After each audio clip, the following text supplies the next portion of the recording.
afternoon, everyone, and a very warm welcome to Conference Conversations, an interactive online talk show where we discuss key issues and questions related to the work of the Conference on the Future of Europe on a regular basis.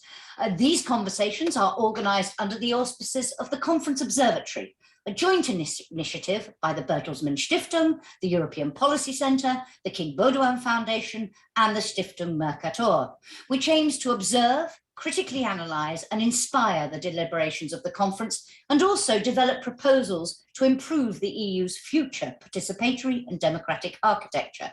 My name is Jacki Davis. I always have the privilege of moderating these conversations, and today we're going to have an entirely interactive debate, a conversation in this very special edition of Conference Conversations entitled Knocking on Brussels Doors, Ideas, Informations and Insights from the European Citizens Panels. Those of you who've joined us before will know that we've spent a lot of time talking about the European citizens, our assessment of whether they were being listened to, heard, what the experience must be like for them. We thought it would be far better to hear from them what the experience has been like for them, what they're happy with, what they're less happy with, and what hopes they have for the outcome of the process, or fears if they feel it's not going the way it should. So we are delighted to welcome 4 citizens who have taken part in both the panels. They're citizen ambassadors for their panels. We'll talk a bit about that role later on, and therefore also in the conference plenary sessions. Housekeeping before we start. As always, a totally interactive discussion. I have some questions for them, and I also hope that you will ask questions.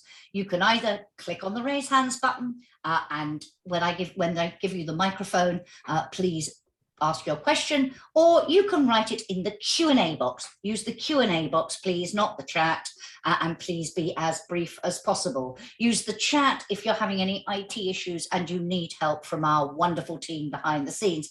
And if you want to tweet out, and we really particularly urge you today at this very special edition of Conference Conversations to tweet what we hear from our citizens, please use the hashtag Conference Conversations. You can, of course, add Future of Europe or COFOE. So I'm going to ask our citizens to introduce themselves in a moment. But before we do, I wanted to have a quick chat with Yannis Emanuelidis, Director of Studies at the EPC, to tell us a little bit about where we are in the process, Yannis, so that we can situate the work of the citizens' panels and what's happening in plenaries and know precisely where we are in that process. So we haven't met since the new year. This is our first Conference Conversations of the new year. Where are we now? Hello, Jackie. Nice to be here. As always, when we meet and have these conference conversations, there has been progress, and there has also been progress this time around. Since the last time when the conference conversations took place, that was around the final session of European Citizens Panel 2 on democracy, which at the time we also discussed. And since then, we've had the final session of another European Citizens Panel, the number 3, and a conference plenary, where both the recommendations from the European Citizens Panel number 2 and number 3 were presented and discussed. And as we've heard from a number of participants of the conference plenary, it will be interesting to see what people who have participated in it would say themselves.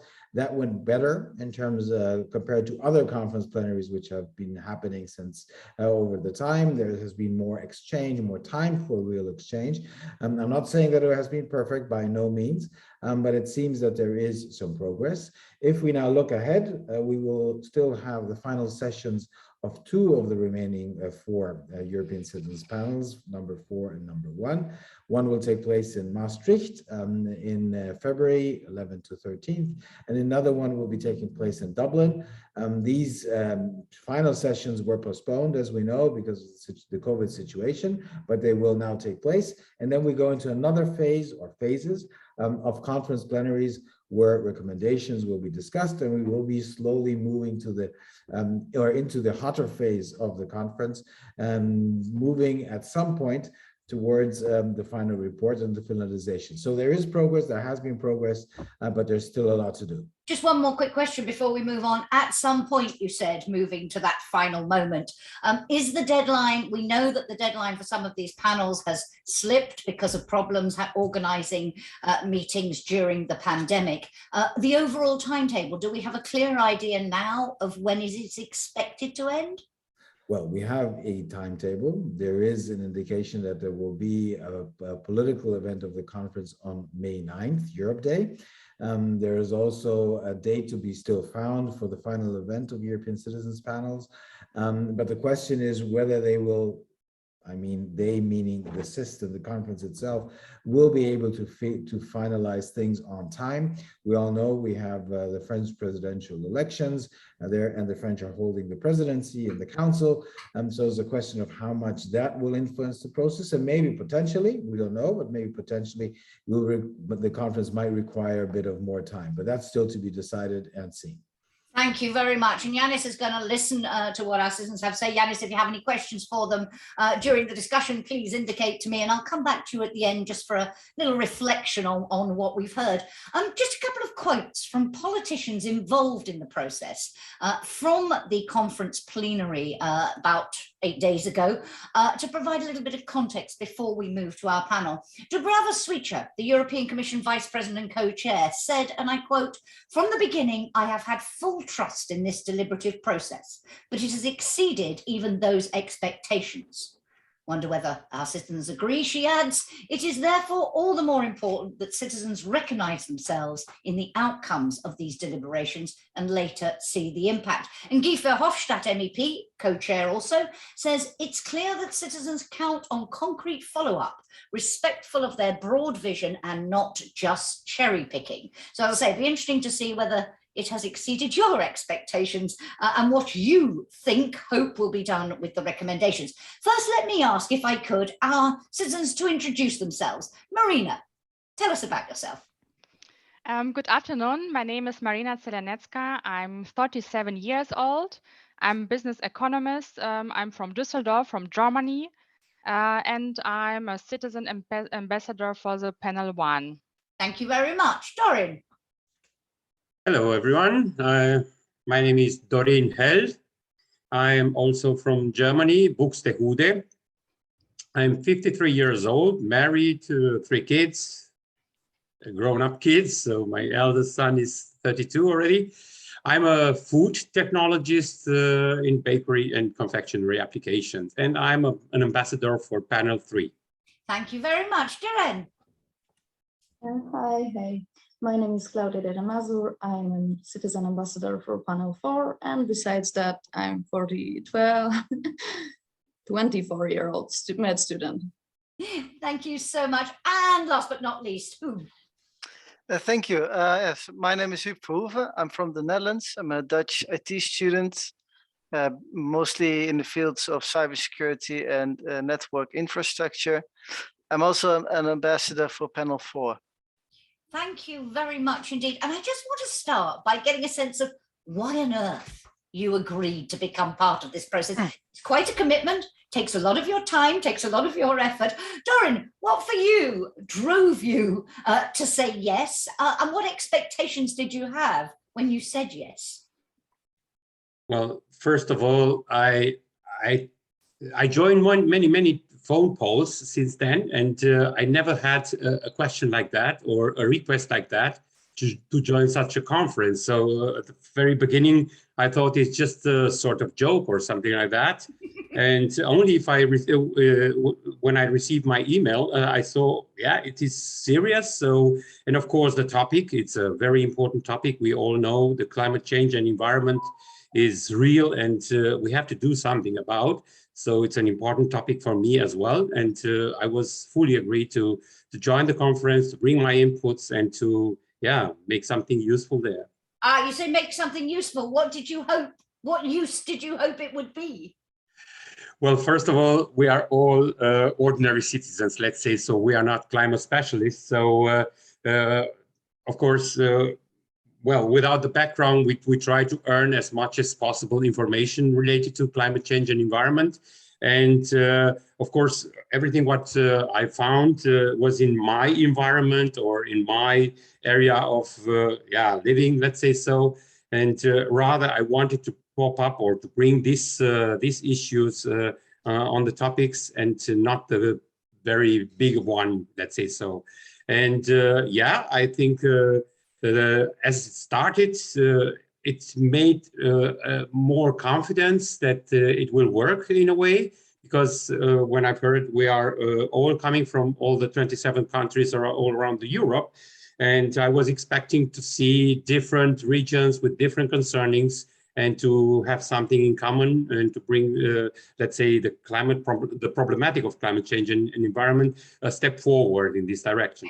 Find how whether those expectations are being met in a moment. But Deirenne, for you, why did you agree to do this? And what did you hope for or expect when you said yes? Well, just like Dorin said, I also thought at the beginning that it's a joke or a scam, but yeah, the moment I heard that it's actually provided by European Union, I felt like that's kind of an honor to be to be drafted, I guess. And yeah, I really wanted to be a part of something this big and this hopefully significant. So yeah, I also wanted to make some changes in the world. In my Yeah, go on, please. yeah, I just wanted to say that in my spare time, if I have any as a med student, I'm trying to be an activist. So I guess I also saw it as an opportunity to spread my evil agenda around the European Union. Oh, very good. And you, just a quick, did you know anything about, you said you thought it was a scam or a joke. Had you even heard of the Conference on the Future of Europe when you got this request? Did you know about it? Did any of your friends know about it? Because one of the issues we keep talking about is, are we really reaching out to the citizens? Deirenne, had you ever heard of it? Well, not before the Kantar call. That was me being just randomly chosen. So nope, not at all. Not at all. Thank you very much. Maybe some ideas on how we reach out to more people would be interesting later on. Huub, what was your motivation to get involved in all of this? What did you hope for? Well, first of all, so I got the call and I thought, oh, this is a scam. It sounds too good to be true. Why would I be chosen for something like this? But then I looked at the email and I was like, well, this is real. They can't fake those websites. In the way it was presented, at least. So then I was like, well, I was interested in being a part of this.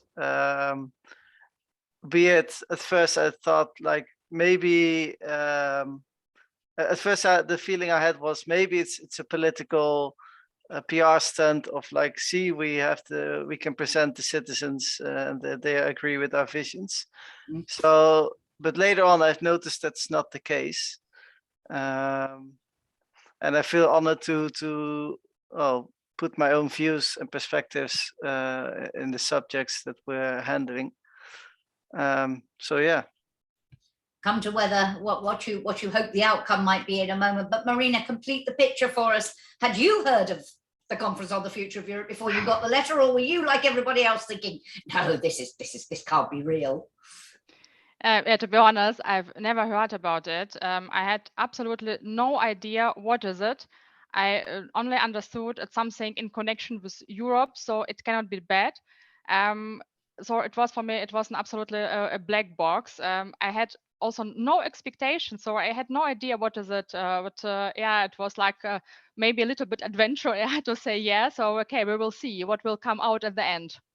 Okay, so you really didn't, you went into it just saying, this looks interesting, that's all I know. Yes, so, yes. Since you started the process, have you now developed expectations about what it will deliver? You've been working to develop the recommendations, and someone asked me if I could just recap.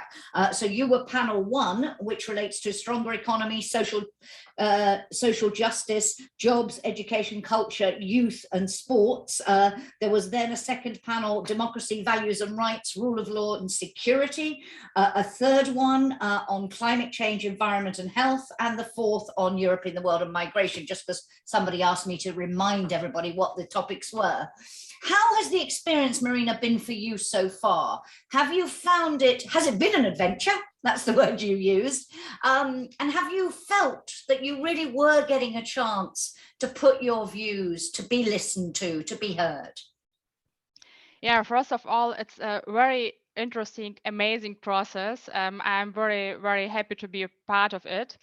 We had in our panel group, which we have debate about some topics, and it was very interesting debate, and it was very interesting to know that the peoples from different European countries have the same problems and similar ideas. So we are still in the process to develop our recommendations. The problem, what I see is I'm as ambassador, I have to bring these ideas, recommendations to the politician, and that's a little bit a problem. So I have seen it in the January we had our meeting, our debate in the plenary. It was really it was good, so I was satisfied. I think it was quite good debate. But in the working group, which have been before this the panel, in the working group, which consists of citizen and politician, and so my understanding was that we have to discuss, to debate the ideas of citizens, and it wasn't not really good debate. So I don't know if somebody just to was really follow up, why interested. was it not a proper debate? Was it people talking at you or at each? What made it not good? So I think if you have such a large group and you want to have a successful debate, you need a moderator. So only the chairman or chairwoman who just give you the floor, it's not really debate. So everybody tried to place his statement, and nobody or very seldom you got a feedback about what the citizen has said on other side. So it was a statement. Yeah, thank you very much. Come back. I don't know, Dorin, you have completed, your group has completed the recommendations because you were working on climate change, environment and health.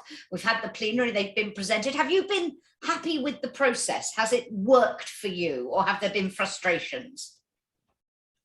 Well, to answer this question, I have to go to the beginning. So we have 3 conference working groups, the panel conference, and 3 working groups with a politician, as Marina said.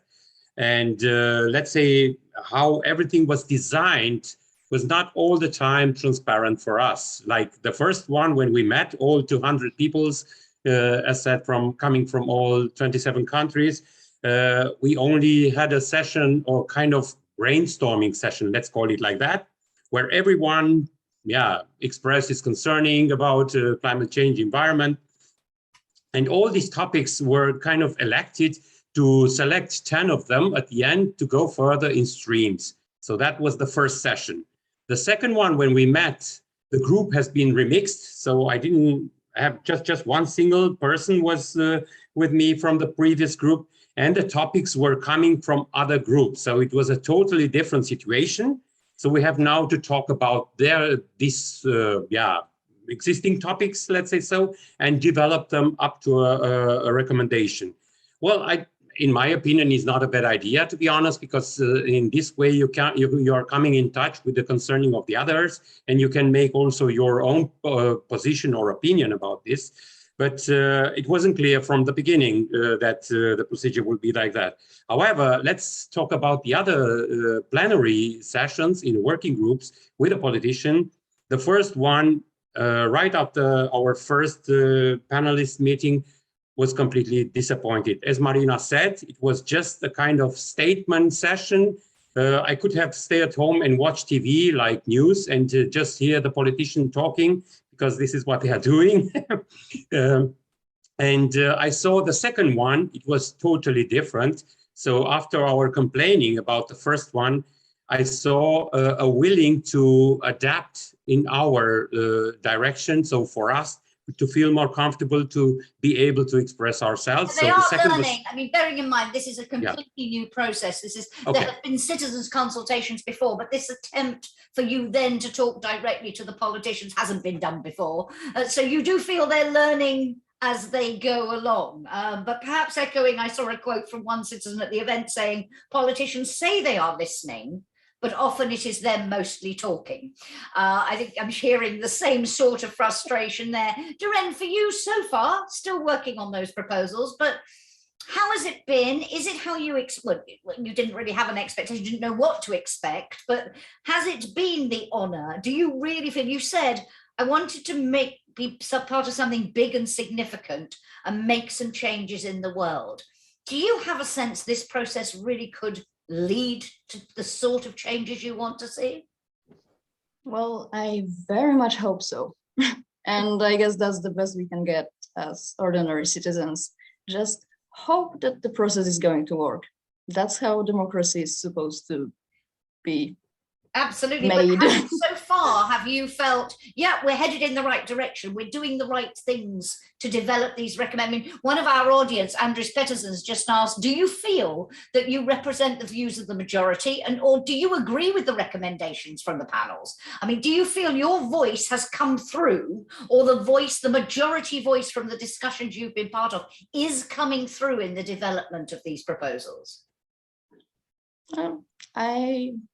Right now, I feel like we're all doing our best as ambassadors to represent our panels specifically, but yeah, well, things that I'm trying to achieve are more or less working out. So yeah, looks like looks quite fine. Working for you. Huub, is it working as well for you? Do you feel truly that you have a voice in this process, or do you think you're being listened to, or do you feel the two sides, if you like, citizens are talking to the politicians and the politicians are saying what they would have said anyway, which I've heard some people say? What's your feeling about how it's working? Well, I think the politicians do want to listen, though often the structure of the organization, it doesn't provide the situation needed to achieve this. So in the first ambassador meeting, for example, I gave quite a critical speech about things that needed to be changed in order for us to actually have a voice. And after that speech, I noticed that the chairman, Guy Verhofstadt, he gave quite a good comment that he felt bad that this is how it looked for us. And later on, somebody came to me because I also offered solutions and spelled out the problems. So they came to me to ask, like, what did you discuss with your group? What did you think that we should do to provide a better situation for you? So I do think that they want to, all the politicians, most of the politicians. Also, the last session, I noticed it the same. Many politicians stuck up for us when there were colleagues of them only talking about a single subject. But I think that I also pointed out last time that we want to have a more mutual conversation. So we're asking questions to the politicians, but them also asking questions to us. But for example, I noticed that there weren't that many opportunities for the politicians to ask questions to us because they only could ask a few questions the whole plenary. So it's things like that need to change in order for us to really get our voices heard. Thank you. And it's interesting, Denise Cervanti in our audience says, if there is one thing that you would like to change in the structure of the meetings with the politicians, what would it be? You said you suggested some changes, Huub. What was the biggest thing you were calling for? Well, so the biggest thing I was calling for us to have more time to think about what was being said and respond to those things and actually read into the material, because we often get sent information very late. But that's besides the politicians. So for the politicians, I would like to have a more one-on-one discussion, being on an equal field.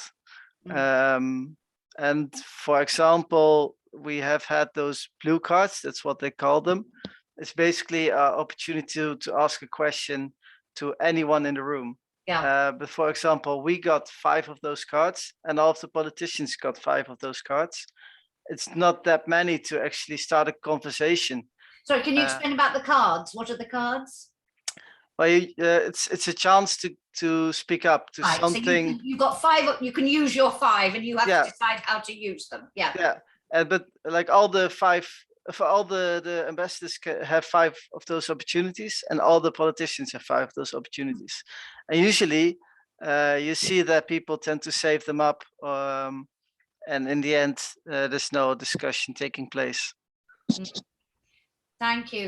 Marina, from your perspective, comment to this if you would, and in terms of what could be changed when you're talking to the politicians. But Adrian Nagy also says, how easy or difficult was it to deliberate within a group of randomly selected people? So you come together, lots of people like yourself, not heard of this process, not sure what to expect. How did that evolve, and how well did you find it difficult or relatively easy to start those conversations? So indeed, it was very easy.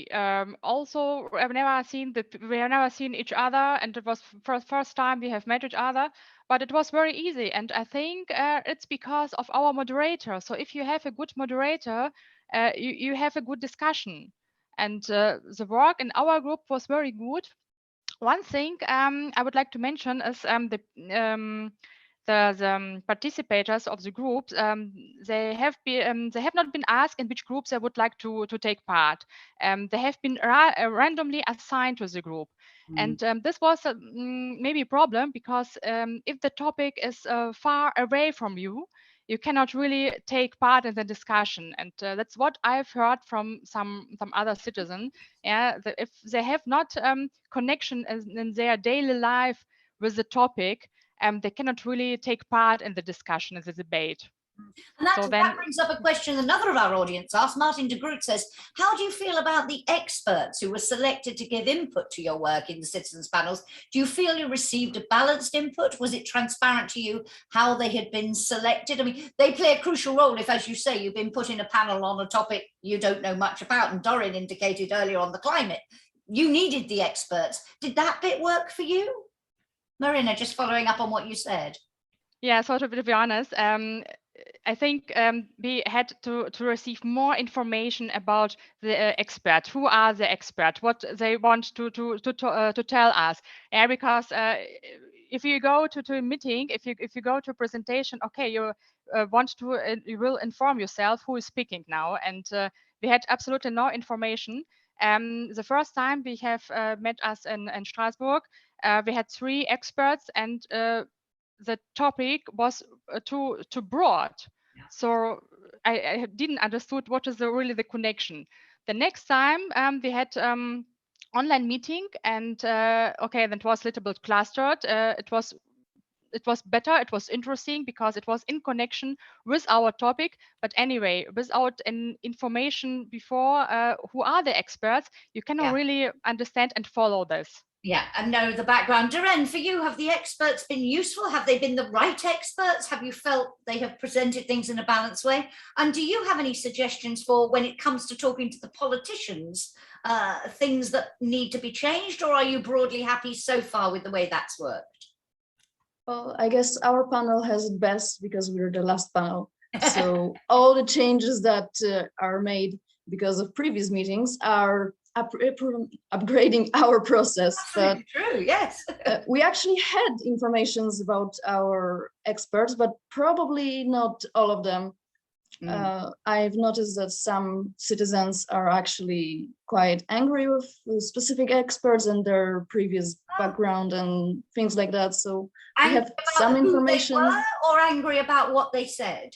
No, angry about who they were, and angry about where they did they work before. So okay, because there has been a lot of discussion about that element of it. Dorin, you mentioned earlier on climate change, a lot to get your head around, a lot to understand. A comment to this question of the role played by the experts, but also to pick up, because Denise wanted very much an answer on the changing in the structure of the meetings with politicians. I like Deirenne saying, well, we're the last panel, so we're getting to benefit from everybody else's experience, but you've completed your recommendations. Do you want to change anything about the way you had the dialogue with politicians? Can we do anything about the talking at each other rather than having a real conversation? Well, let's say the conversation with a politician has improved with each following session. So it was quite satisfying for me to see, because it's a pioneer project. We don't have anything like that before. And I think it's okay how it's developing. Of course, it's always space for improvement. But I think at the very end, I felt really listened, or we felt really listened, and how it was everything designed after the agenda. So the citizens had always priority in each topic. It was pleasant for us because we are not specialists. We need a little bit more time to think about, but the dialogue with the politician has improved, as said, with each following session. Now about the experts, if I may say something. At the beginning, the first conference, it was so weird because the experts were in the room about 20 seconds or something, I don't know, a very short time. So you don't have any access. They said something and they are gone. On the second one, on online session, as Marina said, it was much better already. It has been presented and we saw, and we had a lot of inputs from there.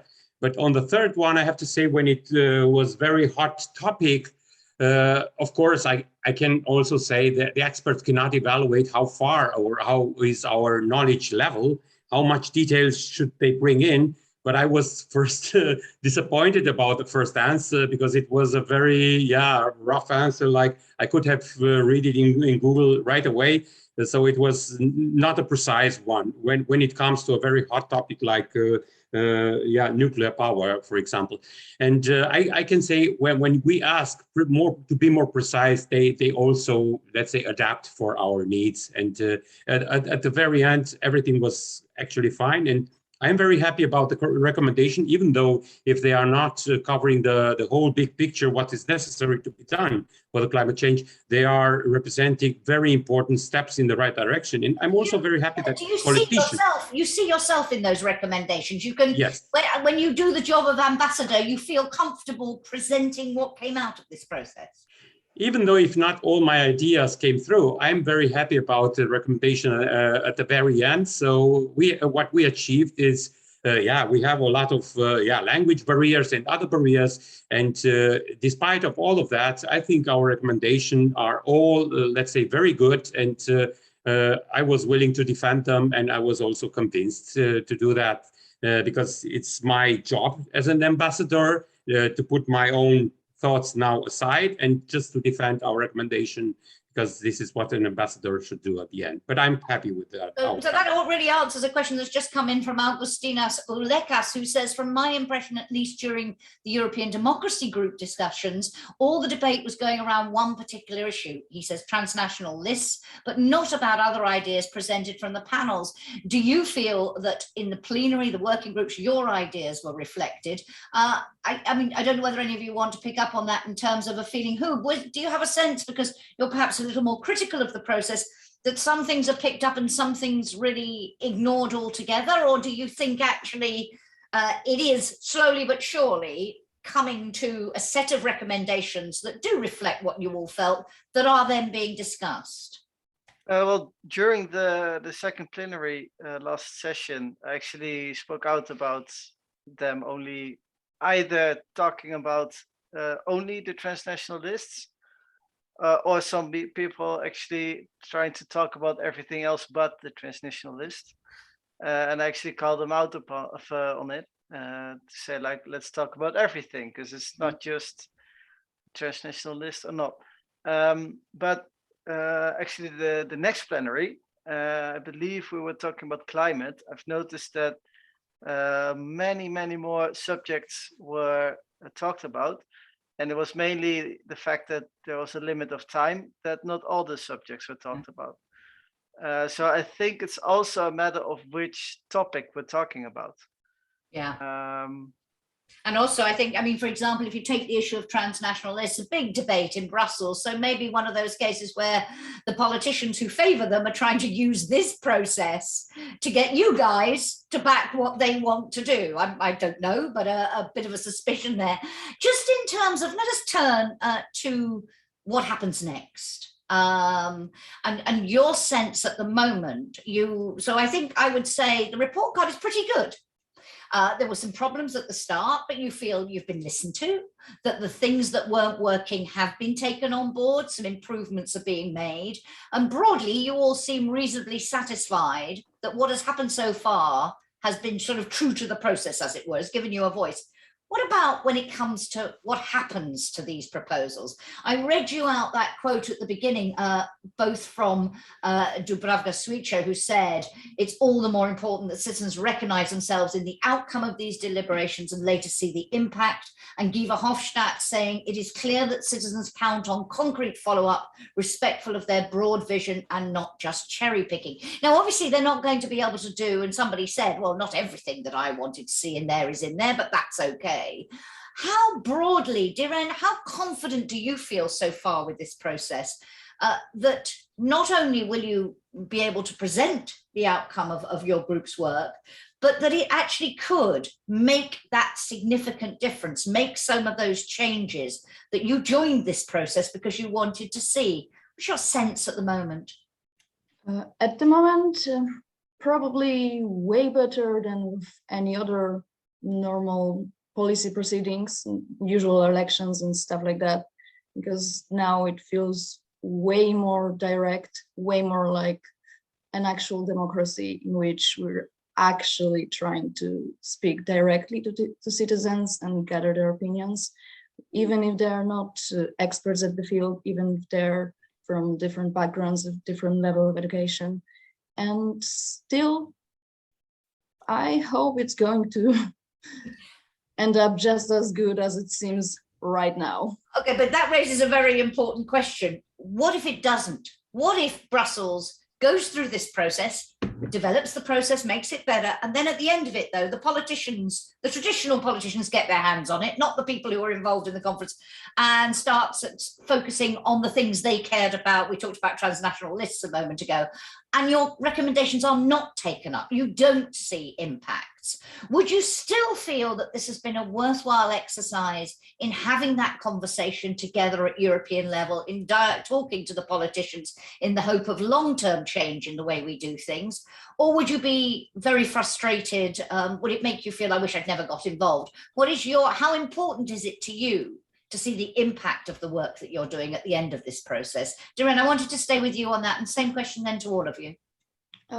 Right now, what we're trying to achieve is future of the Europe in the next 25 years. So I'll have to wait very long to actually see if it's going to work out.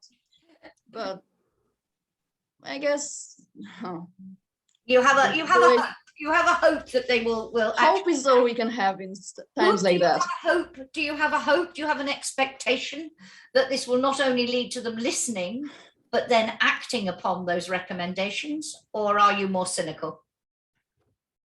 Huub? Sorry. Well, I'm not that cynical about it. I think, but it's a fact that the democracy process can be slow and it can take time before things will be implemented. And I also, on your previous question, I think that because we ourselves won't get issues if we say our opinion out loud, in the way that politicians might get damage, in the way that they might not be elected as well in the next elections. So in that way, I think we as citizens can be more clear or be more precise or even unpopular in a way when we're speaking out our opinions. So just to be clear, does that mean that if they don't pick up on your recommendations, you will understand that there are bigger factors, other factors at play, and so your expectation is relatively low? Is that what you're saying?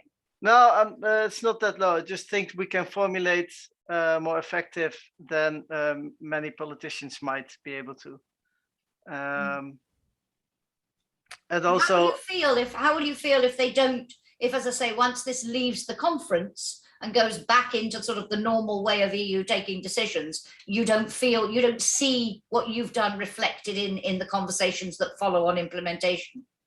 I think many politicians will look at our recommendations and will try to make sure that they come through. But I'm not really sure if, because there is, for example, a veto system in the EU, So there's only one country that could say we're not going to do it, and that makes the whole topic or depends on the issue, of course. Some areas they Yeah. can do things. It's if they want to change the treaties, if they want to change the basic rules of the EU, then yes, one country can block it. But in other areas, maybe not so much. Marina, I'm very struck. I would have expected to hear a loud sort of, if they don't listen to us, if we don't see what we've called for enacted, then this will have been worse than doing nothing, worse than not talking to us. But I'm hearing a relatively pragmatic sense from Huub and from Deirenne of just how much you can hope to achieve. What do you hope, and how will you feel if those hopes are not met? Okay, we had a lot of recommendation developed. The problem what I see here and what we have already discussed in our panel group is that we absolutely had no information about which activities on European level are already in process, or maybe which activities are which topics are not related to Europe. So the problem what I see here, we have a lot of recommendation, and at the end we will get a feedback. Okay, yeah, nice to hear, but we're already working on it. Or okay, it's nice to hear, but it's not it's not related to Europe. It's maybe related to national parliament. You don't have the power to do that type thing. Yeah. Yes. You didn't get that information from the experts. Sorry. You didn't get that information from experts. No, no, we have already discussed it also in our group that it will be nice to know it because we are working on some ideas and maybe it's not really relevant. And so I think in the end, if this feedback will be like this, it will be a little bit disappointed. Dorin, you are further down the process than the others in that the recommendations have been finalized. You said you're quite happy with the recommendations. What is your feeling about what's going to happen to them? What are your expectations? What are your hopes? And how will you feel if those hopes aren't met? Well, since our recommendation are asking just very basic things which are anyhow necessary in order to tackle the issues in climate change and environment, I'm not expecting not to follow our recommendation. Furthermore, I would like to hear it that if they are implementing our recommendation, they should say that they were done by us. That would be a great to see like a kind of recognition for our work. But yeah, as said, I wouldn't expect, or I would be more optimistic in this direction because we didn't ask for nonsense. And as Marina said, many recommendations are already tackled in a way or other, but we cannot know that. So that's why we try to make our thoughts and bring our recommendation without any knowledge or background knowledge about what is happening already. And furthermore, also the agreement of all politicians regarding our recommendation was so high, and that gives us so much hope. I would be totally disappointed to not see any of them in application. But I'm in general, I'm an optimistic guy, and I think they will be applied, all of them, because they are not so comprehensive describing all the climate issues nowadays. It's interesting this because one of the audience wanted to know, and I didn't have time to ask you, was this also a learning experience about the EU and policy area? It sounds as if no, in the sense that you didn't get to learn how the EU works and what it does. You talked about the topic, but without that context that would be vital. Deirenne, you wanted to come back in though. You're muted at the moment, my dear. Yeah, I wanted to go with our ideas, but actually your question right now is even better because I do feel like I've learned way more about Europe itself and European Union and the way politics works, because I'm pretty sure that our hope and our ideas that we're trying to reach are exactly what most politicians feel. They also want to do some stuff that they are not always able to. So yeah, I guess that's probably how it looks on a daily basis for all of them. I asked you all earlier whether anyone, when you got this invitation, whether you knew anything about the conference, whether your friends knew anything about it. And there's a question from our audience from Matty Schiffers, who says, what do you make of the lack of media attention? Does it bother you? Why do you think the press aren't so interested? And should the organization, the conference, be making more noise? He suggests that they are scared to do so because they're worried about the comment that they're wasting taxpayers' money. Yanis, you wanted to come in and then I'll come to Huub. Yeah. Just in addition to what you just asked with respect to visibility, when you talk to your friends, to relatives about the conference, do you feel that they're interested to learn something about it? Do you feel that they want to hear more from what your experience has been, what your recommendations have, what you come up with together with others? Do you feel that there's interest among the people who you know, your friends, your relatives? Anybody want to come in on that before I bring Huub in? Dorin? Quick and dirty, definitely yes. But all of them are disappointed because the media is not talking any, well, I don't have any information about this conference and I barely hear nothing even nowadays, just regional, but the national media, nothing. So I'm also quite disappointed, and not just me, also all my colleagues, friends, family as well. Have you been interviewed by a journalist either at the conference or by your regional paper, local papers? Yeah. Local paper. Yeah, local paper. Huub, you wanted to come in, and if you could pick up on that point and also whatever point you wanted to make when you raised your hand, and then I'll come back to Deirenne and to Marina. Yes, so I've been interviewed by Matthijs Schippers, the guy asking the question. And he's one of few Dutch media journalists that actually interviewed me. Him and another guy from the Netherlands have been interviewing me. So far, I've actually been trying to get into contact with the news outlets if there could be more highlights on this project. But I've done it in December. I've done it last week. But so far, not really much is happening. And I don't like to see it because I think it's a really good opportunity for us to, because for most citizens, the EU is so far away from them that they don't really feel bothered following it. But given an opportunity like I've gotten, I actually do have the ability to make change happen. And so far, everybody around me, they've never heard of the conference unless they ask, like, why were you in Strasbourg? I saw some pictures. And then when I explain, that's the moment they start to learn about the conference, but not before. And it's nowhere to be found, actually. Or do you think hardly anywhere. The conference organizers could do briefly, and then I'll come to you, Deirenne. But Huub, is there anything the organizers could do to get a bit more excitement around this, a bit more publicity? I'm not really sure. And I also think that because it's the first time that they're doing something like this, they want to get the so-called child diseases out of it, I think, before they want to make it mainstream media, so everybody can follow it really easy. Because I think they're a little bit laid back because of that reason. Because if something goes wrong, it's going to be the comments about taxpayer money being wasted. So maybe they're trying to trial it. And that brings the question of, do you think we have something that should last into the future as a way of having conversations with citizens? But Deirenne, you wanted to come in, and Marina, on this issue of the wider public and interest in media and so on. Deirenne? From what I've noticed, it's a bit 6 months delayed, because I noticed posters about the conference almost half a year after it started. So they're doing their best, very slowly, very, very late, but they're trying. Yeah, and it could have been done earlier. And do your friends and family, are they interested in what happens when you go to these meetings? Are they getting engaged? Very much.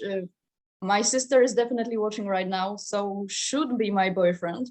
But do you want me to that's check the list probably to see if they're there?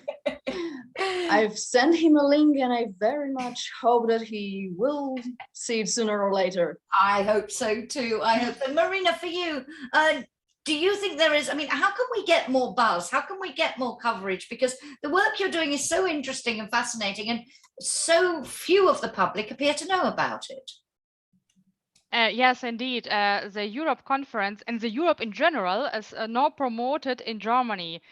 So nobody knows anything about this conference. And yes, my family and my colleagues and my friends are very interested in it. And yes, what I think what we can do, first of all, I think there's 800 citizens who have been involved in the conference. They, I'm pretty sure, the interest of Europe, of the citizens, is increased. And I think on a smart way, the politician could use the citizen to promote the Europe in their countries. So as well as being ambassadors for your panels, all of you could be ambassadors for getting that debate right across Europe. So this process, because that links really to the last couple of things I wanted to ask you, whether for each of you, you believe that this is a process. So we've done, as I say, this is, I think, the 9th or 10th conference conversation. And one thing that's been said a lot by people watching the process is we can never go back to the old way the EU did business. We have now involved the citizens, and this, you can't put the genie back in the bottle, as it were. This must now be an ongoing part of the way we develop policy, shape the EU. Do each of you agree with that? That's my first question. And my second question links to something, and I want to quote her again. Dubrava Suica said in March, and this is a question I've asked all our panels since we started these conversations. She said in March, when this process was launched, the conference will enable citizens from every corner of the EU and from all backgrounds to share their ideas, their hopes, their dreams in shaping their union's future. And I wanted to ask each of you, and I pick up here on what Deirenne said at the beginning when she talked about making changes in the world. If you had to say, I have one dream of all the recommendations, of all the things that have happened, one thing I really hope will come out of it, what will it be? And it can be a policy, it can be an issue where you hope to see progress, or it can be linked to my first question here about involving citizens in the long run. Or you can have, I'll let you, if you can answer me in a minute or so, you can have a bit of both. Who would like to come in first? So should we make this, Huub, should we make this a permanent feature of the EU decision-making process? Can we go back to business as usual after this, or have you lot changed the world forever? And what is your dream? I don't think that the genie can be put back into the bottle, so to say. Especially if the people find out, because eventually I think there will be media attention, and I don't think that it can be put back because there will be sounds of oh, you don't like what the citizens have brought or something like that. And the thing I really would want to come true out of all the recommendations my subject has brought up. So my subject is migration, and I would really love to see that we can have a system where there's no camps where the asylum seekers are just sent to in the most inhumane way that I think is really possible. I want to see a system where we can put the resources we have to a good use and really help the refugees instead of placing them somewhere and hoping it will go away by itself. Thank you very much. So Marina, the future of conversations like these with, I hate the word ordinary citizen, I don't know why as a phrase, but I prefer to say the general public, so people who don't work on the EU every day of their lives. Let me put it that way, you're not ordinary at all, you're all rather special. But for you, do you want to see this process continuing in the future? And what is your dream outcome for this conference? Yes, I'm pretty sure that it's absolutely necessary to continue this dialogue. So I hope it wasn't one-time event, just for the reason that to wake up the interest of citizens of Europe, to promote it. For me, it's very important things, and to promote Europe. Yes, my dream. So I dream that the citizens will receive feedback from of their recommendation, and that some of the recommendation will be implemented. And yeah, if I can contribute a very, very small part to make the future of Europe better, I will be very proud of it. Thank you very much indeed. Deirenne, you wanted to make some changes in the world. What is your dream? And do you want to see processes like this that you've taken part in continue? Well, in the topic of changes in the world, my best dream can be more European unity. more integrated Europe, European Union serving a role more of a, not only just a group of countries, but maybe possibly working towards federalization, hope so, maybe in my lifetime, because we are definitely stronger together, not as single member states, not as just Germany or just Poland. We're seeing us very much stronger together as one united Europe. So if I can dream about one thing in the future of the conference on the future of Europe, it's European unity. Thank you very much. And do you hope that there will be more occasions like this when people like you can get involved in these conversations? Do you think this has to be the new way in your dream world, this more integrated, this more federal model, that citizens will be central to that process? I'm so? not sure what will be the best option, but let's just hope it's going to be successful. So learn the lessons from this one, and then yeah, we'll see. Let's not repeat mistakes of the past. Absolutely. And, Dorin, for probably you, the future of this sort of process and your dream. Well, first of all, I hope, and I'm almost convinced that the genie cannot be put back in the bottle because it would make no sense. So starting this process, it's something unique, and I think it should continue anyhow. And yeah, as Deirenne said, I would prefer someday to call myself a citizen of the European Union, because only united we can tackle all the problems we have, because now we have to split them, which is national, which is European level, and we are not effective in that way. And in order to let no one behind and to bring all together, that's the only solution, like a united European Union. So as a real union. Thank you very much. And just in answer to Natalia Van Zanten-Likova, who says, I see no ambassadors from Eastern Europe, EU member countries. Why? Dorin is in fact Romanian born. So he has several hats in this panel. But thank you so much to you for sharing your experiences. It's been absolutely fascinating. And as I say, having spent many months having events talking about you, hearing from you has been a real privilege. And you are great ambassadors for the process as well as for your panels. But before we close, Yanis, in a couple of minutes, some reflections. You've been watching this process since before the conference was born, all the wrangling about setting it up, how it was going to work. Your reaction to what you've heard from the citizens today? Well, first of all, I want to stick on what you were saying. I think we need to give more opportunities to people who are part of this process or going through the process to be able to share their experience, because I think this is very much worthwhile listening to. And it's also, I hope, will be putting more pressure on the system, and I mean the EU, which is a very complex body, to be not only listening to what is being discussed in the citizens panels now with citizens in the conference plenary, but also trying to translate that into action. And we all knew that this is an experiment. This has never been done at this scale. And also the interaction between citizens and representatives is something which is totally new. So I think the important thing is that not only will this process deliver an outcome, but that this outcome is being implemented. And at some point, some of you were saying that we will see how long it will take, and it will take a while. We all need to be sure that, you know, this process is one, I think, going to be continued, but also the recommendations coming out of the process need time to be implemented. But you need this pressure, you need the political pressure on the system, on the EU, which means the EU institutions, but also member states, all the different levels, how European Union is operating.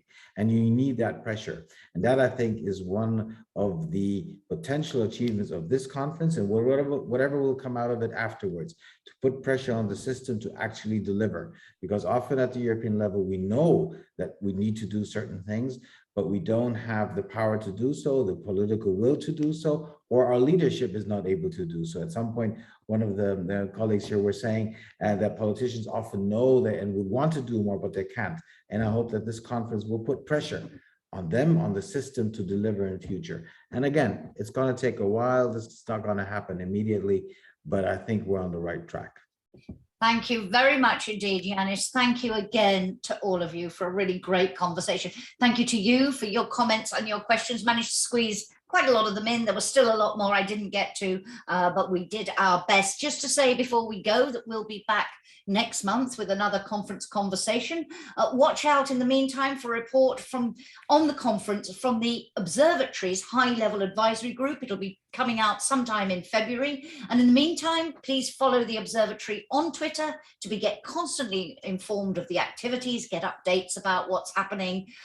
And as always, at the end of this session, we would love to hear from you, your thoughts about what we should be talking about in future conference conversations. But panel, citizens, people, public, whatever you want to call yourselves, you've been wonderful. Thank you for the work you're doing in the conference. Thank you for coming and sharing your experiences and insights. It's been really fascinating and a privilege to listen to you, and best of luck with the rest of the work of the conference. Thank you so much, and bye-bye.